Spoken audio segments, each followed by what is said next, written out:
It's the law. This is the law. Doesn't govern us. This is the law that governs those who govern us. This, by the way, is a copy of the Constitution issued by the Cato Institute. How many of you have heard of the Cato Institute? It's a for those of you who haven't, it's a libertarian institute. I particularly like this version of the Constitution because as a libertarian institution, Cato inserts the word liberty randomly throughout the document. So liberty just pops up in the document. It doesn't really. It's actually, it doesn't. That's just a joke. It's actually the actual text of the Constitution. But I like it anyway because it's the Cato Constitution. At any rate, this is not the law that governs us. This is the law that governs those who govern us. And it's put in writing it's put in writing so that it can be enforced against the servants of the people, each of whom take a solemn oath to obey this Constitution. So this is one of the interesting things. We're never asked to consent to the government expressly. Our consent is just presumed or assumed. It's hypothetical in the words of Lysander Spooner. But each person who is in the government expressly takes an oath to follow this law. We don't. They do. It's unanimous consent, not majoritarian consent. Every single person who is a Supreme Court justice, a lower court judge, the President of the United States, a member of the House, a member of the Senate, and all state government officials, by this Constitution, have to individually take an oath to follow this law. That, if nothing else binds them, they bind themselves by their own consent to this law. And the citizens who take an oath to this Constitution can no more change the law that governs them than we can change the laws that govern us without going through some legislative process. We don't like the speed limit. We can't just say, okay, it's not that anymore. We got to go through a whole bunch of steps to get that law changed. The same thing is true of them. They took an oath to this law, and they can't change it themselves without going through a particular process of amendment, which is defined in this document in Article 5 of the Constitution. It explains the procedures by which this law is changed. So, what does that mean? That means, in short, under a Republican Constitution, the meaning of this written Constitution must remain the same until it's properly changed. The meaning stays the same until it's properly changed, which is another way of saying that the written Constitution must be interpreted according to its original meaning until it's properly amended. And I have to mention that back in 1999, I delivered the Brenton Brown Lectures at Loyola University Law School. And in that, I came out for the first time as an originalist. I hadn't been an originalist before that. An originalist believes that the meaning of the Constitution must remain the same until it's properly changed. And I gave a lecture called An Originalism for Non-Originalists that was published in the Loyola Law Journal. And that was a very big moment in my intellectual development. It became the core of what I did going forward in the book, Restoring the Lost Constitution. So it all happened right here. It was being commissioned to give that lecture that provided me the incentive to write this up and finally decide what I thought about originalism. And as I was explaining, I had done all this work on original meaning of the Ninth Amendment, which says the enumeration, well, I'll say what it says in a minute, and on the Second Amendment, but I wasn't an originalist, so finally I started having cognitive dissonance. I was like, why do I care what the original meaning of the Ninth and Second Amendments are if I'm not an originalist? And then I finally decided, well, wait a second, I think I am an originalist after all. And I came out of the closet, so to speak, here at Loyola. So under the Republican Constitution, judges too are servants of the people. Let's talk about judges now, because this book is in large part about judges. It starts off talking about the Obamacare challenge and my own personal role in the Obamacare challenge, because I was the person that, as I explained, sort of came up with the reason why the individual insurance mandate was unconstitutional. That was my idea. And it shows how I got involved and how that idea went forward and how we went all the way to the Supreme Court. And we actually got the Supreme Court to accept our argument, 5-4, that the individual insurance mandate was unconstitutional. And then Chief Justice Roberts changed the law so that he could uphold the whole law, because it was no longer going to be an insurance mandate anymore. We proved an insurance mandate was unconstitutional. We won. And then he said, yeah, but it doesn't have to be a mandate. It can be an option enforced by not a penalty but a tax, and therefore Congress can do it. Therefore, we uphold the Obamacare. So we won the law, and we lost the Obamacare case because of that. This is a book about that. This is a book about why did he do that? How could we win on the meaning of the Constitution and still lose the case? It was because he deferred. He was obeying the democratic Constitution. He was deferring to Congress. He said, that's our job, to defer to Congress. That's what I'm going to do. So that's sort of stimulated this book. So now let's talk about judges under the Republican Constitution, because I'm sort of criticizing Chief Justice Roberts now in this book. Under the Republican Constitution, judges, like legislators, are also servants of we the people. And they have a duty to adhere to the laws of the Constitution above any statute enacted by Congress or by the states. Judges are given lifetime tenure precisely so that they may hold legislators within the proper scope of their just powers, and by so doing, protect the individual rights retained by the people and the privileges or immunities of citizens from being denied, disparaged, or abridged by their servants in the legislature. In my book, I explain how it is we have a Republican rather than a Democratic Constitution, more than I can go into today. Why? Which Constitution? What is this? I say it's a Republican. In the book, I explain why this is Republican and not Democratic. But let me give you a short rendition of that. To address the problems caused by democratic state governments under the Articles of Confederation, a new and more Republican Constitution was devised in Philadelphia to provide for a more perfect union. To better secure the natural rights of the sovereign people, states were barred from impairing the obligation of contract, or interfering with interstate commerce, or commerce with foreign nations, so that established free trade. This is what established free trade. The Commerce Clause established free trade. The Contracts Clause eliminated that debtor relief stuff that was going on inside a state. These and other powers were placed in the hands of a new form of national government, but what do we do about that? Now that we've learned how the state governments went bad, how do we stop the national government from going bad the same way? They came up with something new. The powers of this national government were then divided into three separate and co-equal branches, each of one which is supposed to check and balance the others. The lawmaking power was to be separate from the enforcement of the laws, and an independent judiciary was empowered to ensure that all three branches played by the rules laid down in the Republican Constitution. A more democratic House was to be checked by an undemocratic Senate, appointed by the states. And the lawmaking power of Congress was limited to those powers herein granted in a written constitution to which all must take an oath to uphold. Our Republican Constitution was then placed in writing to ensure that it not be forgotten. Unfortunately, even this new and improved Republican Constitution was incomplete. Southern states continue to maintain their tyrannical and unjust rule by a majority over their slaves, whose pre-existing rights to life, liberty, and the pursuit of happiness were altogether denied. Eventually, a new Republican Party with an expressly anti-slavery agenda arose and supplanted the Whigs. In just 6 years, it captured the presidency and control of Congress, which induced the southern states, the slave states, to secede from the Union, taking those they held in bondage with them. And they seceded even before the Republicans could take office, because they were so afraid of the Republicans' anti-slavery program that they got out while they could still get out. After the Civil War emancipated the slaves by force of arms, the Republicans in the 38th Congress drafted and secured ratification of the 13th Amendment to forever abolish slavery as an institution and give Congress an enumerated power to enforce this abolition. But winning the war and amending the Constitution turned out not to be enough.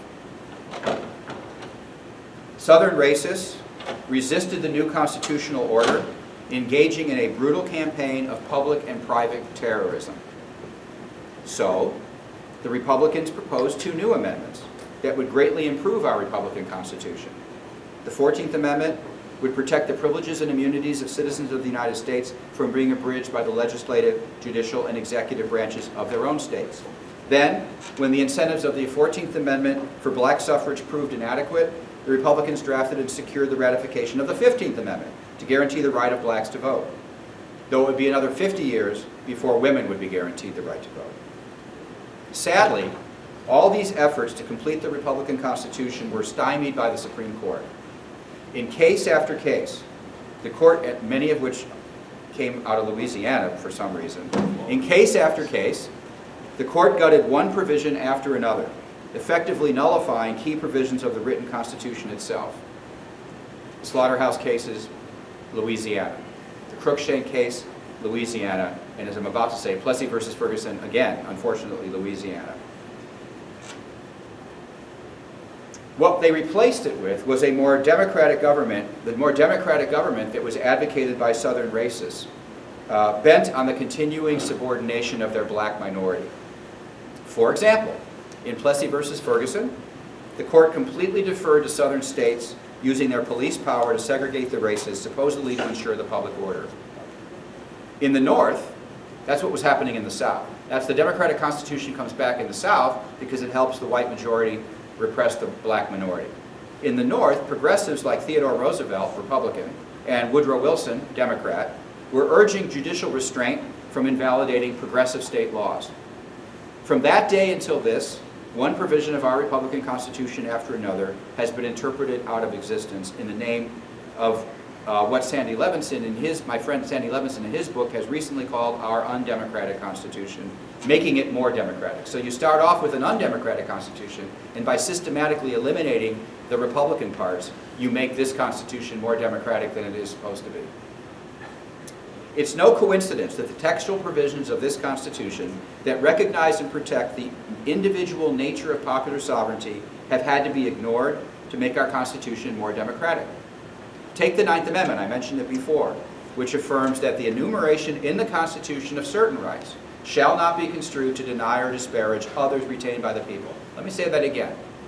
The enumeration in the Constitution of certain rights shall not be construed to deny or disparage others retained by the people. We know that these rights were retained by the people as individuals because the Ninth Amendment was added to prevent construing the other individual rights in the Bill of Rights as being the only rights we had. The 10th Amendment affirms that the powers not delegated to the United States by the Constitution or prohibited by it to the states are reserved to the states respectively or to the people. The end of the 10th Amendment is not all about states' rights. Or to the people is at the end of the 10th Amendment. So the Constitution acknowledges that the people may retain powers as well as rights, and that it expressly distinguishes between the states and the people. They're not the same thing. And the 14th Amendment says that no state shall make or enforce any law which shall abridge the privileges or immunities of citizens of the United States, which altered our system of federalism to create a power in Congress and the federal courts to protect the privileges or immunities of citizens from being abridged by their own state legislatures. But let me just make a side point for those of you who are not lawyers, because you're not going to believe me, but any lawyer in the room will tell you I'm telling you the truth. The 14th Amendment, the second sentence of the 14th Amendment says that no state shall make or enforce any law which shall abridge the privileges or immunities of citizens of the United States. No state shall make or enforce any law which shall abridge the privileges or immunities of citizens of the United States. Now, if you came down from Mars and I told you that that was in this Constitution, you would think that's pretty damned important. That's a big thing.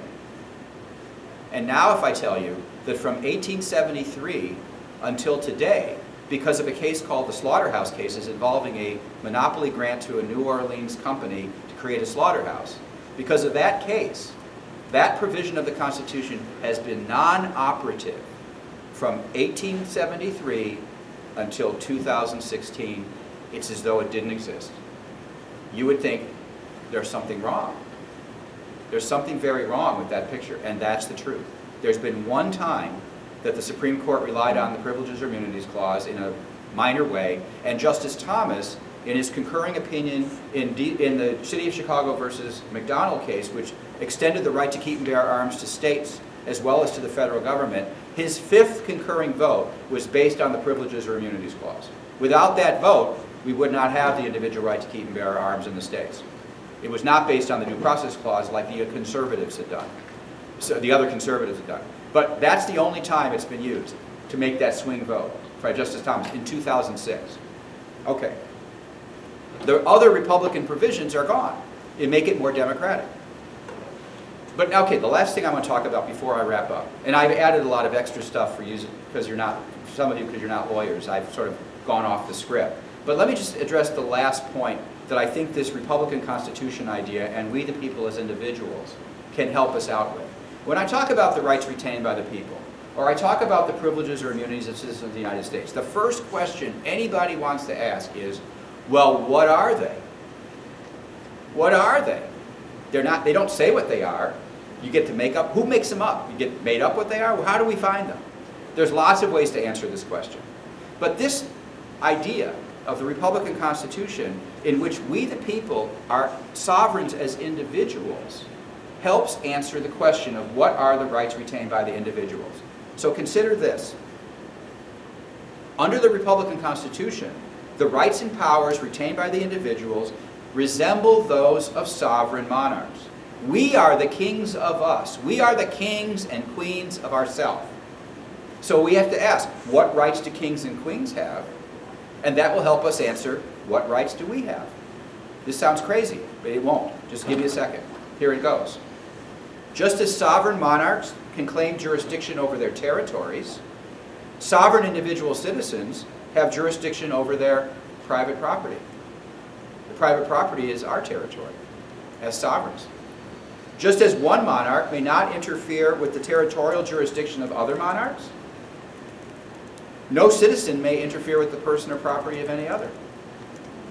Just as monarchs may engage in defensive activities to ward off attacks by the armies of other monarchs, so may we use self-defense to protect ourselves as sovereigns from our fellow citizens and our joint sovereigns. Just as monarchs may consensually alter their legal relations with other monarchs by entering into treaties, so too may individual citizens freely alter their legal relations with their fellow citizens and joint sovereigns by entering into contracts with each other. So property is our territory, contracts are our treaties, self-defense is what monarchs can do, self-defense. Our rights as private individual citizens are the same as sovereign monarchs. Sovereign monarchs' rights are also limited. Their powers are limited by international law, and our rights are limited by domestic law. But it's the same rights that they've got. Now, of course, the Republican Constitution was established in part so that these liberties of the individual may be regulated by law. But the proper purpose of such regulation under our Republican Constitution must be limited to the equal protection of the rights of each and every person. Any law that does not have this as its purpose is beyond the just powers of a Republican legislature to enact. In short, when the liberty of a fellow citizen or joint sovereign is restricted, judges as agents of the people have a judicial duty to critically assess whether the legislature has improperly exceeded its just powers by enacting laws that are irrational or arbitrary.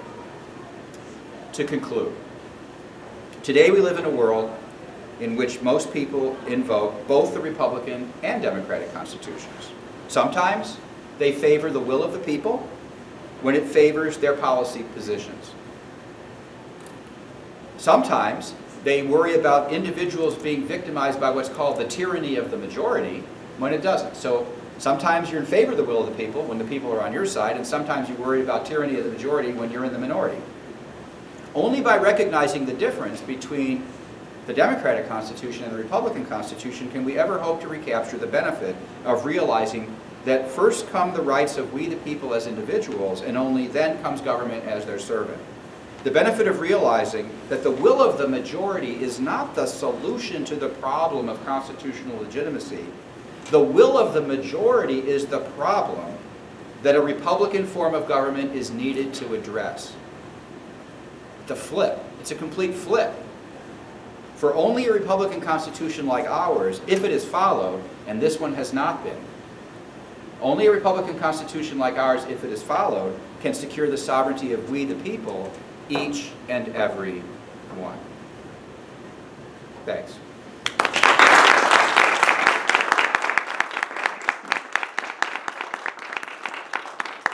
So, I threw a lot at you, and I'm happy to take comments. What time do we wrap up here?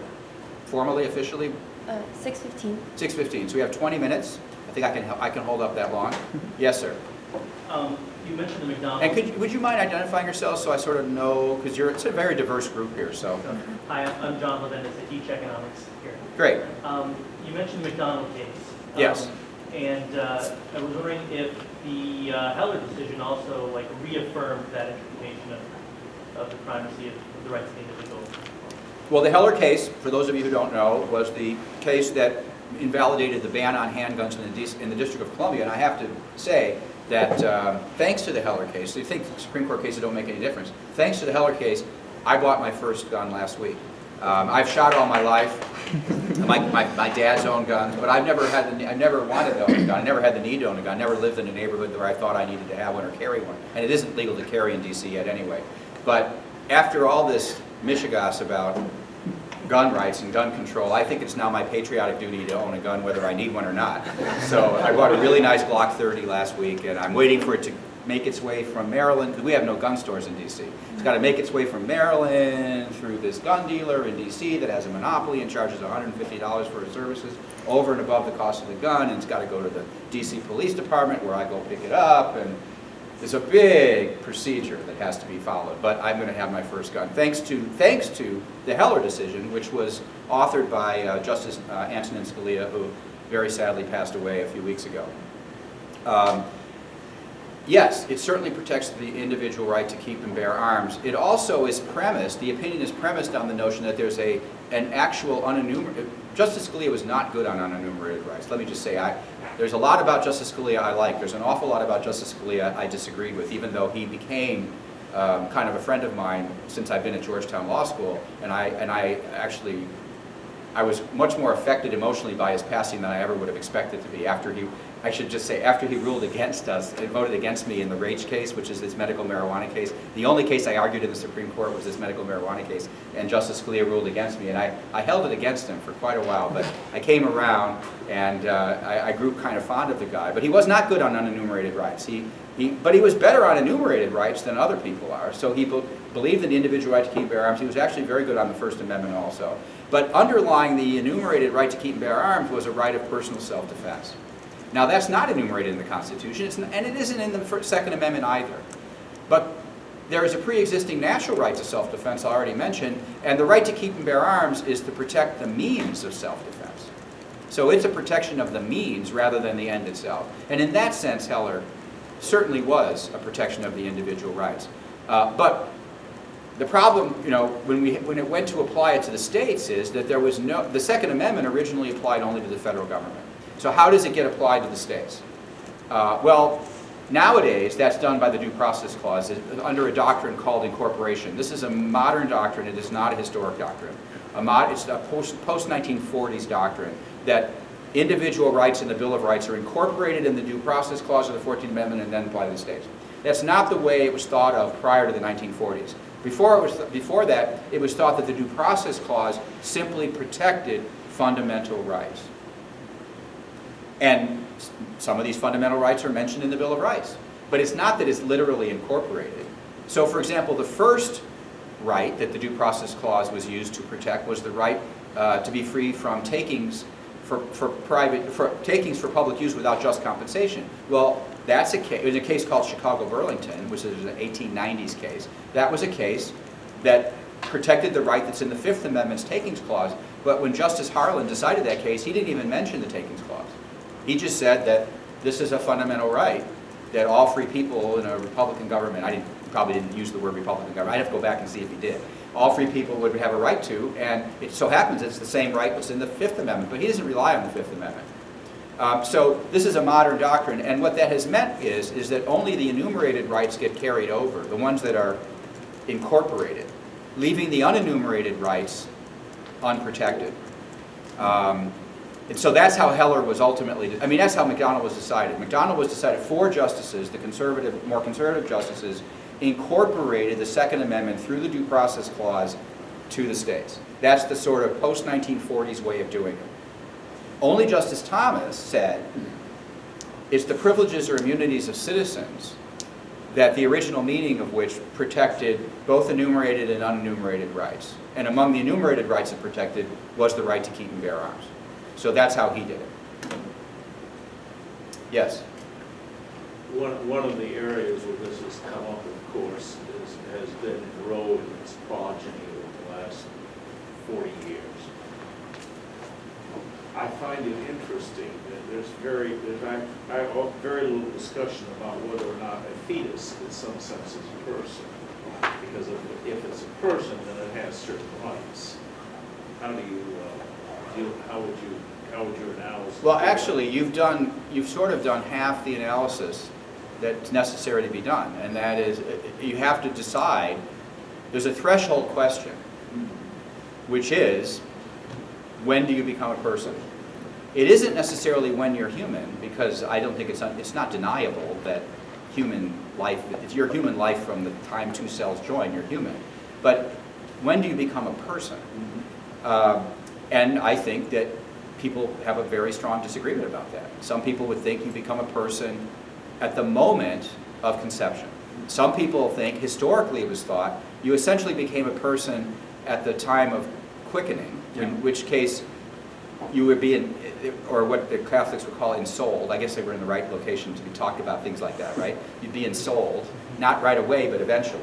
And then some at birth. I mean, in fact, the 14th Amendment itself talks about people become American citizens at birth. So birth is actually the line in the 14th Amendment itself. Birthright citizenship, it's called. To be a citizen of the United States, you must be born or naturalized, or you're born, etc. So you got to be born. So that's what we're debating, and I'm not going to engage in that debate here. What follows is, however you resolve that debate, under the 14th Amendment, once you're a person, you're protected by the 14th Amendment. You're protected by the 14th Amendment as a person, whether you are white or black, whether you're, people sometimes say on the left, well, the 14th Amendment doesn't protect women. Of course it protects women. Women are persons, women are citizens, always were thought to be persons, always were thought to be citizens, always were protected. They mean something else, but they say women were not protected. Of course they were protected. Gays and straights are protected by the 14th Amendment because they're persons and citizens. Some provisions apply to citizens, the Privilege and Immunities Clause, some apply to persons, the Due Process and Equal Protection Clauses. So, but the threshold question is who's a person.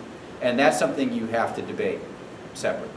But once you reach that conclusion, then rights protection should follow under the 14th Amendment. Yes? Your talk made me think a lot about Eleanor Ostrom's research, a political theorist. She studied self-governance, mostly in rural and developing areas. And she distinguished between three tiers of decision-making.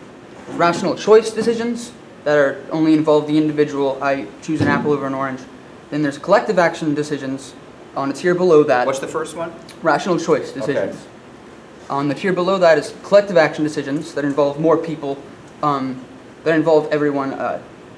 Consider maybe an election, a forum, however we're going to make those decisions.